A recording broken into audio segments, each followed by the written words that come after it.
جو ट्रम्प इंतजामिया चंद रोज पहले तक ही शोर मचा रही थी कि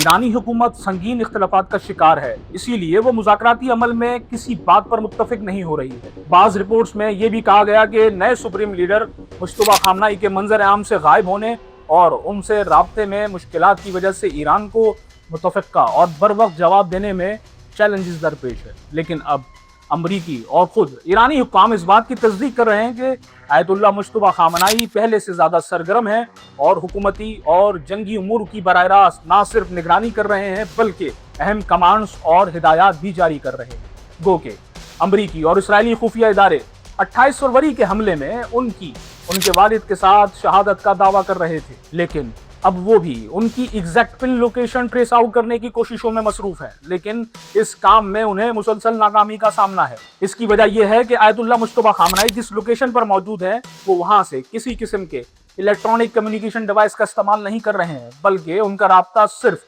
बराह रास्त मुलाकात करने वालों के साथ है या अहम हिदायत और अहकामात का खतूत के जरिए तबादला किया जा रहा है। जो कुछ भी है, लेकिन साबित होता है कि उनकी गिरफ्त अब सिस्टम पर पहले से ज्यादा मजबूत हो रही है और हुकूमत हो या फौज, दोनों उनके अहकामात पर सख्ती से अमल दरामद भी कर रहे हैं और दुश्मन की किसी भी मुमकिना मुहिम जुई का भरपूर और मौसर जवाब देने के लिए भी खुद को तैयार कर रहे हैं, जिसकी हिदायत उन्हें सुप्रीम कमांडर की जानिब से मौसूल हो रही है। और इसका वाज़ेह सबूत बंदर अब्बास, आबना हुर्मुज़ और जजीरा कशम पर अमरीकी और अमाराती हमलों का बरवक्त और मौसर जवाब है। ईरानी ज़राए ने तस्दीक की है कि आयतुल्लाह मुश्तबा खामनाई हमले में एक टांग, बाजू और चेहरे पर गहरी चोटें आने से शदीद जख्मी हुए थे, लेकिन अब उनके जख्म अल्हम्दुलिल्लाह भर चुके हैं और वो अपने फराइज़ मनसबी बहुस्न खूबी अंजाम दे रहे हैं।